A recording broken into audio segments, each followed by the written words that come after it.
புரட்சித் தலைவி அம்மாவுக்கு தம்மைப் போலவே மக்களை ஈர்க்கும் காந்த சக்தியும் பிரச்சார வல்லமையும் இருப்பதை உணர்ந்த புரட்சித் தலைவர் எம்ஜிஆர் அவரை கட்சியின் கொள்கை பரப்பு செயலாளராக நியமித்தார்.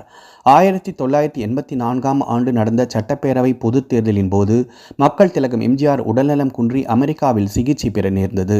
அப்போது அரசியல் புயலாய் அம்மா அவர்கள் தமிழகம் முழுவதும் சூறாவளி சுற்றுப்பயணம் மேற்கொண்டு பிரச்சாரத்தில் ஈடுபட்டு அனைத்திந்திய அண்ணா திமுகவை ஆட்சி கட்டிலில் அமர்த்தினார். 1987ஆம் ஆண்டு புரட்சித் தலைவரின் மறைவுக்கு பிறகு கட்சி பிளவுபட்ட போது தேர்தல் அரசியலில் வெற்றி கண்டு தமக்கு இருக்கும் மக்கள் செல்வாக்கை நிரூபித்த புரட்சித் தலைவி அம்மா கட்சியை ஒருங்கிணைத்தார்.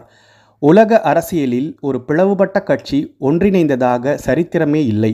அப்படிப்பட்ட சரித்திர சாதனையை நிகழ்த்தி காட்டிய புரட்சித் தலைவி அம்மா பொதுச் செயலாளராக பொறுப்பேற்று அனைத்திந்திய அண்ணா திமுகவை அதன் பின்னர் 3 முறை ஆட்சி கட்டிலில் அமர்த்தினார். இப்போது சொல்லுங்கள், அம்மா புரட்சித் தலைவிதானே?